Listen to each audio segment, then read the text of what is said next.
سورہ بلد ہم انشاءاللہ کل جو ہے سورہ فجر تک ہم پڑھ چکے ہیں. آج ہم الحمدللہ سورہ بلد سے شروع کریں گے، اور اس کا عنوان ہے اللہ کی راہ میں صدقہ و خیرات کی پسندیدہ صورت کا بیان.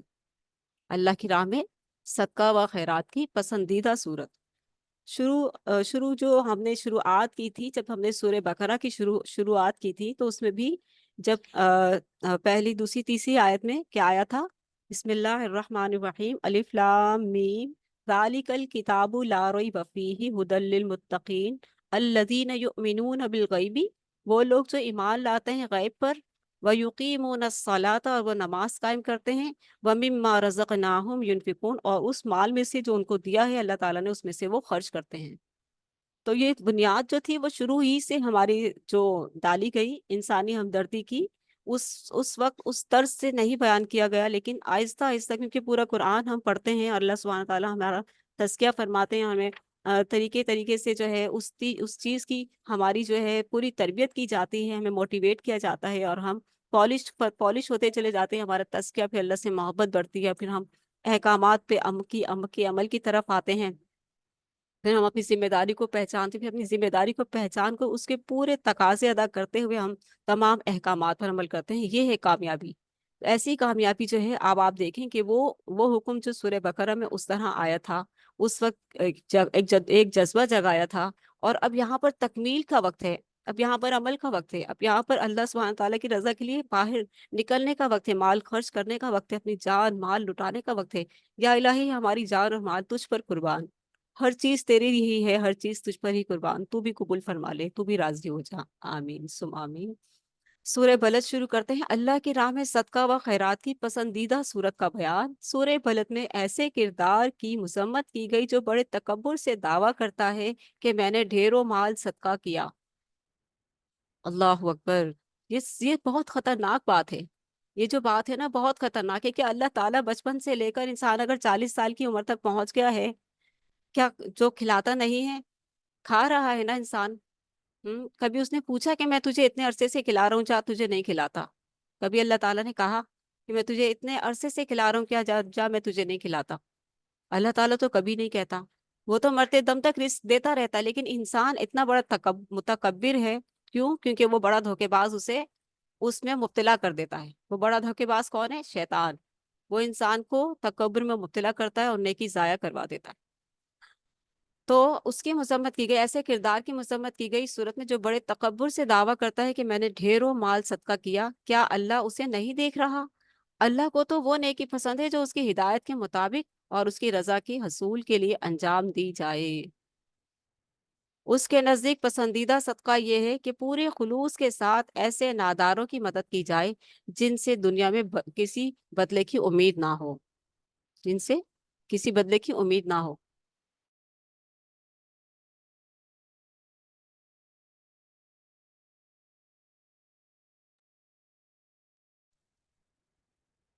اس طرح سے ناداروں کی مدد کی جائے، پورے خلوص کے ساتھ ایسے ناداروں کی مدد کی جائے جن سے دنیا میں کسی بدلے کی امید نہ ہو اور نہ ہی احسان جتایا جائے. غلاموں کو آزاد کرایا جائے، قحط کے دوران بھوکوں کو کھانا کھلایا جائے، یتیموں کی سرپرستی کی جائے اور بے سہارا مساکین کو سہارا دیا جائے. یہ ہے جذبہ. یہ جذبہ کب آتا ہے؟ یہ جذبہ یوں ہی آتا ہے جب تکمیل قرآن ہوتا ہے نا. آخری پارے میں دیکھیں، آخری صورتوں میں اللہ تعالیٰ نے کس طرح سے پورے کا پورا لب لباب بتا دیا. اس طرح سے کرنا ہے، تکبر نہیں کرنا ہے، تکبر نہیں کرنا ہے. اور پھر اللہ کو تو وہ نیکی پسند ہے جو اس کی ہدایت کے مطابق اور اس کی رضا کے حصول کے لیے انجام دی جائے. ہم؟ اور اس کی ہدایت کیا ہے کہ اس کے نزدیک پسندیدہ صدقہ یہ ہے کہ پورے خلوص کے ساتھ اخلاص. یا اللہ تیری رضا کی خاطر، جیسے ابھی میں نے اوپر کہا، یا اللہ تیرے ہی لیے سب کچھ تو نے عطا کیا، تیرا ہی تو ہے یہ اللہ، تجھ پہ قربان. تو نے ہی عطا کیا ہے، تیرا ہی ہے، تیرے ہی لیے ہے، تجھ پر قربان. تو بھی راضی ہو جا. اس کو کہتے ہیں خلوص، اس کو کہتے ہیں اخلاص. یہ کب آتا ہے؟ یہ یوں ہی آتا ہے پورا قرآن مجید پڑھنے کے بعد، جب انسان پورے کا پورا تزکیہ نفس کے بعد پالش ہو جاتا ہے، تو اس کے بعد ایسا ایسا خلوص آتا ہے. اور اللہ تعالیٰ وہی خلوص سکھا رہے ہیں کہ پورے خلوص کے ساتھ ایسے ناداروں کی مدد کی جائے جن سے دنیا میں کسی بدلے کی امید نہ ہو. غلاموں کو آزاد کرایا جائے، قحط کے دوران بھوکوں کو کھانا کھلایا جائے، یتیموں کی سرپرستی کی جائے اور بے سہارا مساکین کو سہارا دیا جائے. مال اللہ کی راہ میں خرچ کرنے سے دل کی صفائی ہوگی. کیا ہوگا؟ دل کی صفائی. اور جس کی دل کی صفائی ہو جائے، جس کا دل منور ہو جائے، وہ کتنا بڑا خوش نصیب ہے نا. کتنا بڑا خوش نصیب ہے. توبہ استغفار سے بھی دل منور ہوتا ہے، لیکن مال خرچ کرنے سے وہ پالش ہو جاتا ہے، بہت خوبصورت ہو جاتا ہے. اور یوں اللہ کی قربت حاصل ہوگی. کتنا بڑا بینیفٹ ہے اللہ کی قربت. جس کو حاصل ہو جائے اسے اور کیا چاہیے. ایسے لوگ اگر دوسروں کو بھی صبر و استقامت کے ساتھ انسانی ہمدردی کی ترغیب دیں گے تو انہیں بہترین بدلہ عطا کیا جائے گا. ایسے لوگ، کیسے لوگ؟ جو اللہ کی راہ میں اس طرح سے نیکیاں کرتے ہیں. ایسے لوگ اگر دوسروں کو بھی صبر و استقامت کے ساتھ انسانی ہمدردی کی ترغیب دیں گے تو انہیں بہترین بدلہ عطا کیا جائے گا. البتہ بدنصیب قرآن کی واضح رہنمائی کے خلاف روش اختیار کرتا ہے. پڑھتا ہی نہیں. بدنصیب وہ بدنصیب ہے اس دنیا میں جو لا الہ الا اللہ محمد رسول اللہ تو پڑھ لیتے ہیں لیکن قرآن نہیں پڑھتے. ان سے بدنصیب کوئی نہیں، ان سے بڑا بدنصیب کوئی نہیں ہے اس دنیا میں. جو قرآن نہیں پڑھتے نا وہ بہت بڑے بد نصیب ہیں. آپ نے دیکھیں تکمیل قرآن ہے آج.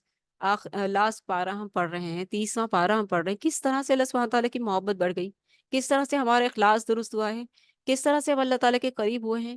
اور یہ مجلس آج جو تکمیل قرآن کی ہے، اتنی خوبصورت خوشی راحت عطا کر رہی ہے، دلوں کو سکون والی ہے. اور پھر اس کے تکمیل پر ہمیں غم بھی ہے کہ یہ اب مجلس جو ہے یہ مجلس جو ہے یوں آج الوداع جمعہ بھی ہے رمضان کا اور تکمیل قرآن بھی ہے. سبحان اللہ. تو ہم اس سے جو ہے اس مجلس کو آج تکمیل کر کے دوبارہ پھر اسٹارٹ کریں گے ساتھ ہی، کیونکہ قرآن مجید تو ساتھ ہی اسٹارٹ ہو جاتا ہے. ساتھ ہی ہم سورۃ فاتحہ پڑھیں گے اور ساتھ ہی ہم دوبارہ سے نئے قرآن کا آغاز کریں گے. اور اس کے لیے وقت کو انشاءاللہ متعین کریں گے اور ترتیب چلتا رہے گا. سال بھر قرآن مجید سے تو سلسلہ جڑا ہی رہے گا انشاءاللہ. تو دلوں میں تھوڑی سی کیفیت ایسی ہے کہ آج جو ہے ہمارے جو ہے تکمیل ہو رہی ہے. اور یہ سلسلہ کتنا خوبصورت رہا اللہ تعالیٰ کے کلام کے ساتھ، ہے نا. یہ خوبصورتی، یہ جذبہ اور یہ تھوڑی سی ایسی کیفیت کا ہونا اللہ تعالیٰ کی طرف سے ہے. تو قرآن مجید جن کے ہاتھوں میں ہے وہ خوش نصیب ہیں. ٹھیک ہے. یہ ترغیب کہاں سے ملتی ہے؟ قرآن کے پڑھنے سے تو ملتی ہے. ہم؟ یہ جو ترغیب ہے لوگوں کے ساتھ ہمدردی کرنا، ان کی خدمت کرنا، انسانیت کو سمجھ کر انسانیت کی خدمت کرنا، اللہ تعالیٰ کی مخلوق کی ہر کام میں آگے بڑھ کر ان کی خدمت کرنا. ضروری نہیں کہ انہیں ان کے لیے مال خرچ کرنا، ان کے لیے دین کی جد و جہد کرنا، انہیں جہنم سے بچانے کی جد و جہد کرنا. یہ بھی یہ بہت بڑی کام ہے، بہت بڑے کام ہے. یہی تو ذمہ داری ہے. اللہ تعالیٰ ہم سب کو ان کو ادا کرنے کی توفیق عطا فرمائے. آمین. البتہ جو بدنصیب قرآن کی واضح رہنمائی کے خلاف روش اختیار کرتا ہے تو اسے جہنم کے عذاب کا مزہ چکھنا ہوگا. قرآن کی واضح جو رہنمائی ہے اس کے خلاف روش کون اختیار کرتا ہے؟ ایک تو وہ جو پڑھ کر بھی عمل نہیں کرتا، اور دوسرا وہ جو پڑھتا ہی نہیں ہے. اتنی پیاری نعمت گھروں میں موجود ہے اور اسے اس چیز کی قدر نہیں ہے کہ اس کو پڑھنا ہے. یہ اتنی پیاری چیز ہے، اس کی قدر کی جانی چاہیے. اس کی جتنی قدر کی جائے کم ہے. یہ وہ کتاب ہے جو ہمارے لیے قبر میں بھی آ جائے گی ایک خوبصورت ساتھی کی صورت میں. قبر میں انسان چاہتا ہے نا کہ میں سوچتا ہے نا کہ قبر میں جاؤں گی تو اکیلی ہوں گی، کیسے وہاں کیا ہوگا. اور وہاں سوچتا ہے نا کہ کوئی میرے ساتھ ہو. تو وہاں قرآن ساتھ ہوگا آپ کو خوبصورت شکل میں. قرآن آپ کے ساتھ ہوگا. جیسے ماں اپنے بچے کو گود میں لے لیتی ہے نا، ڈھانپ لیتی ہے، اس کو ہر خطرے سے بچاتی ہے، اسی طرح قرآن وہاں موجود ہوگا. لیکن قرآن والوں کے ساتھ ہوگا نا، جن کے پاس قرآن ہے، جن کے ہاتھوں میں قرآن ہے، جن کے دل میں قرآن ہے، جن کی آنکھوں میں نور بصیرت ہے قرآن کی وجہ سے. جو نیک ہیں، جو متقی ہیں، جو پرہیزگار ہیں، ان کے لیے ہوگا. ان کے لیے وہ قبر بھی باغ بن جائے گی، راحت بن جائے گی، پرسکون جگہ بن جائے گی.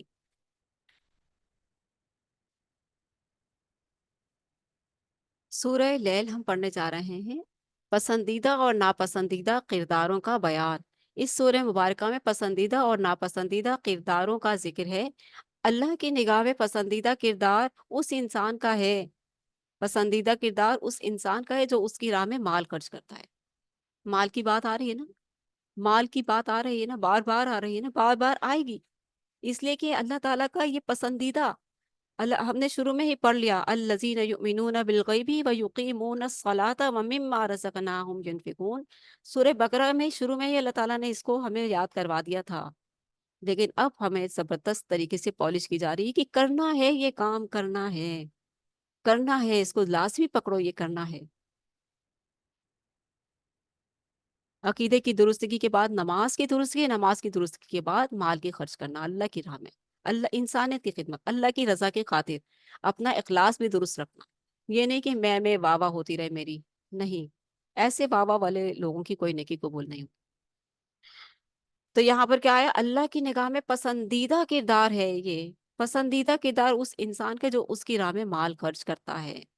ٹھیک ہے، اپنے آپ کو چیک کر لیں کہ ہم اللہ کے اس پسندیدہ پسندیدہ انسان کردار انسان کی کیٹیگری میں ہیں یا نہیں ہیں۔